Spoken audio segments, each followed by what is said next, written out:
Aquanet back with another video. So, A Boogie just dropped an EP. Let's talk about it. This is his BOA, which stands for Before Better Off Alone, which is his upcoming album. And he did this for AVA as well. Dropped a little two-piece, or dropped a little song pack, between album cycles. I think similar to kind of like what Nas does in between Kings, he drops the magics. That's kind of seeming like what's going on. And I gotta be honest, I was really impressed with this. I do wish it was longer. I understand it's an EP, but like 3 songs feels like a song pack. I'm sorry. Of course, y'all know I do love A Boogie, so we always want to hear from A Boogie, but this I was really impressed with. I think because it's so short, rather than like giving y'all the, like different elements, I'm gonna just talk about the songs.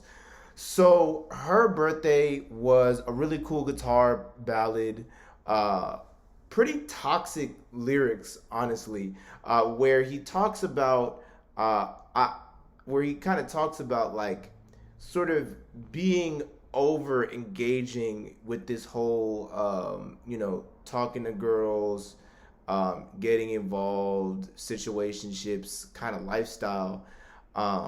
And because of his fame, he knows that generally speaking, these situations he's, getting to are mostly because of his wealth. And he talks about how not only is that he's not enjoying it, and then it's also showing in the lack of passion he has for the relationship in general. And I thought that was a pretty interesting theme to cover. It kind of reminds me of something that Future might talk about, but I think done with a little bit more detail and specificity.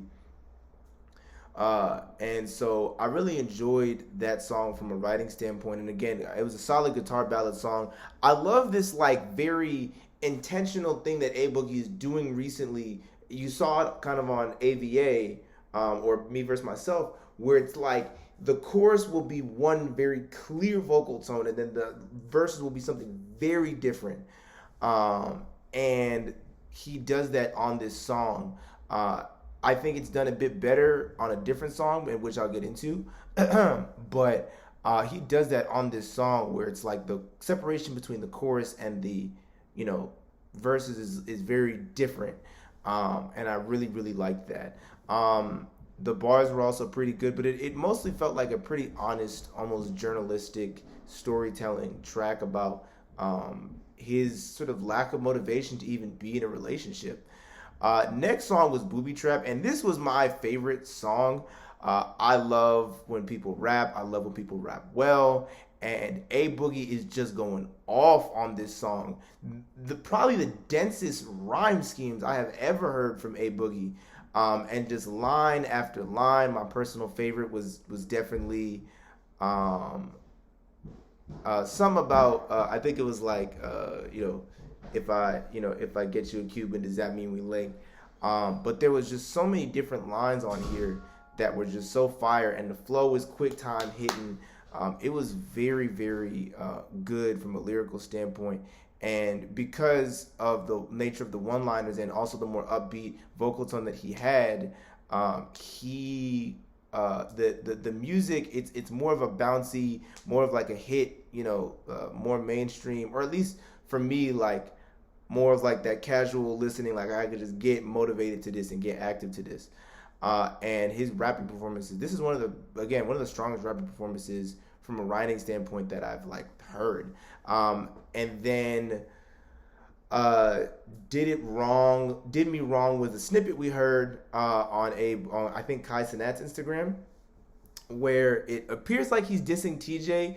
To be honest, I'm not really sure. Normally I err on the side of like, oh, they're probably not beefing, or they're probably not dissing each other, but like, it's kind of hard because when A Boogie talks about his clones, like, you know what I mean? But diss aside, the rest of the song was still really strong. I wish he would have stayed on topic a little bit more, but honestly, the bars about jewelry and flexing were good anyway, so I'll take it.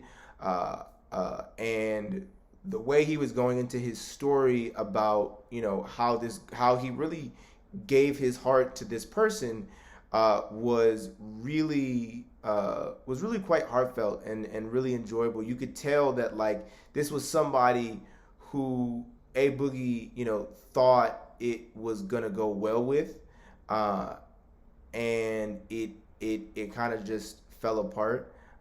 And it's tragic. You can even hear in his vocal tone, especially both I think on her birthday and on and on Did Me Wrong, where there's just like this general like sadness that A Boogie has. You can tell that it's like a really emotional and difficult thing for him to talk about, and that definitely comes across through the vocals on this album. This is also when I talked about like that difference between the chorus and the verses. You can tell, and not like one is better. I'm just saying like there's a clear, there's a I should say chorus and vocals. There we go. You could very much tell that there was a difference.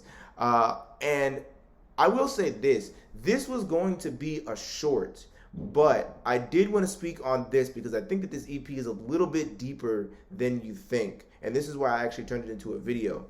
If you listen to the songs and you understand, like this is a title for Better Off Alone, if you listen to this like backwards, it kind of explains like it's kind of like a brief overview of why he feels like he's better off alone. He had somebody who he thought he could take it all the way with. I'm assuming before he had all the fame and stuff like that. Booby Trap represents his growth and his progression and the friends he's made, as well as the life he's experienced. He talked about, meeting Young Thug, being cool with Young Thug, and then Young Thug is now in jail, or in jail. And so whether, both the good and the bad of coming into fame, Booby Trap was really all about that. And then her birthday is, now that he's sort of achieved this level of fame, he's not really treating the women that he's dealing with as much respect. And he's because from his vantage point, he feels like they're there for a specific reason, blah blah blah, and he's sort of, it's happened to him so many times at this point that he's kind of over it, and so you have the start of the journey, right? The journey itself with, I think, Booby Trap. Did Me Wrong was the start of the journey. Booby Trap was the journey itself. And then I think her birthday is, some of the costs and some of the downsides that he experienced with this journey, and how, like, maybe it's interesting because, like, he started, maybe, and maybe I'm digging too deep now, but it's like he started the journey to prove somebody wrong and to, like, become more desirable. And then he went through the journey, but by the end of it, there's a whole bunch of more problems that have come with, becoming desirable through income. And again, given the song is called Better Off Alone, the album tone, this little EP, the tone of it is him explaining why he's better off alone, why he's better off not talking to people right now, why he's better off not engaging in relationships right now. And so I think it's really interesting how not only is there this like backward sequence to the album, but there's also it goes with the title of the future album he's coming out with. The last thing I wanted to say was, I talked about the writing a little bit. The production was just standard A Boogie, still pretty good. I enjoyed that, and it went with what he was doing song for song. But the flows, I don't know how A Boogie keeps bringing us new flows, new melodies, new everything every time he raps. It's genuinely insane. He literally just came out with one of his most creative and experimental albums yet, and he's still experimenting. He's still trying out new flows, still trying out new cadences. It is really impressive to me, the ways in which A Boogie is pushing himself.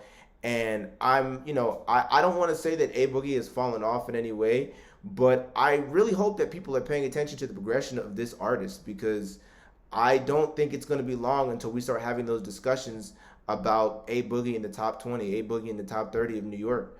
I think he's already in the top 30, but A Boogie in the top 20, I think he's genuinely like inching there. and he is extremely this ability to possess versatility. What is this? Almost 7-8 years into your career. This is really impressive, and to revolutionize, and to not revolutionize, to reinvent your sound. That's really what he did. He like noticed everybody caught up to him, and he reinvented his sound, and that's just so impressive to me. Speaking of his evolution, one of the things that I also found really impressive about this project, and just what I've noticed in general about A Boogie, is that he's a great example of how to be inspired without imitating. I think oftentimes we get into this conversation of like artists who are unoriginal or who just are copycats and culture vultures. The main response is, oh, well, there's nothing new under the sun. And of course, artists are going to take inspiration from something. But I think somebody like an A Boogie has joined the ranks of an artist like Tyler, the Creator, where you can clearly tell where he gets his inspirations from. But you can also clearly say that he doesn't sound like any of his inspirations. The appeal of his music doesn't cross over with any of his inspirations. And that's something that I think is really impressive about his music. So yeah, really enjoyed this little EP he just dropped. Hope y'all enjoyed this video. With that being said, peace, y'all.